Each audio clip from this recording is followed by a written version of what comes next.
Bonjour Georges Déthié-Diop. Bonjour Binta Diallo. Affaire Aïda Ndiong, les choses se compliquent pour l'ex-sénatrice libérale. Et oui, ça se corse. Aïda Ndiong sera devant le procureur spécial près la Cour de répression de l'enrichissement illicite demain. L'Observateur et le Quotidien semblent s'être passé le mot sur ce qui l'attend. Une mise en demeure certaine sur sa fortune.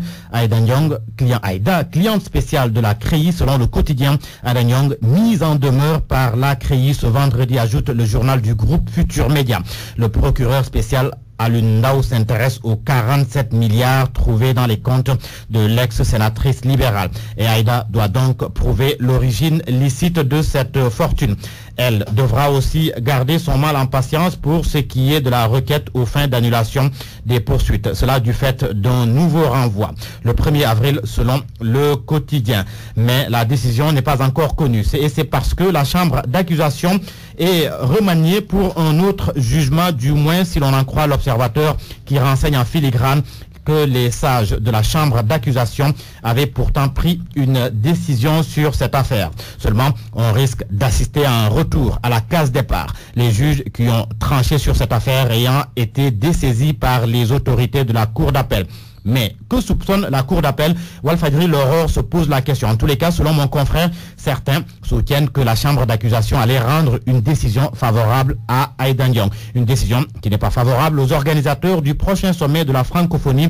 C'est celle prise par le chef de l'État. Libération informe que Macky taille le projet de budget. Là où les organisateurs avaient arrêté le budget à 22 milliards, Macky le fixe à 9 milliards après avoir biffé toutes les niches de gaspillage. Retour sur les 2 ans de Macky Sall à la tête du Sénégal.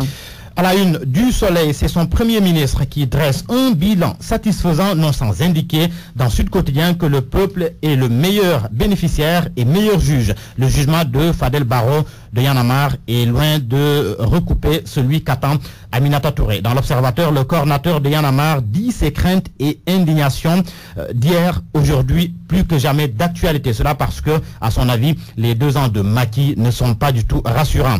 L'AFP ne rassure pas en tout cas, certains cadres en sont convaincus.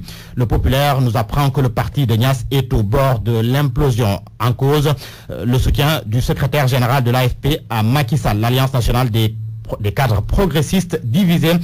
L'AS revient sur ce même sujet pour relater une réunion houleuse pour soutenir la déclaration du 10 mars.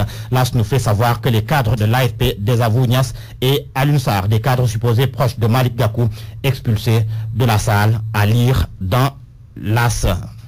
Merci beaucoup Georges Déthié-Diop.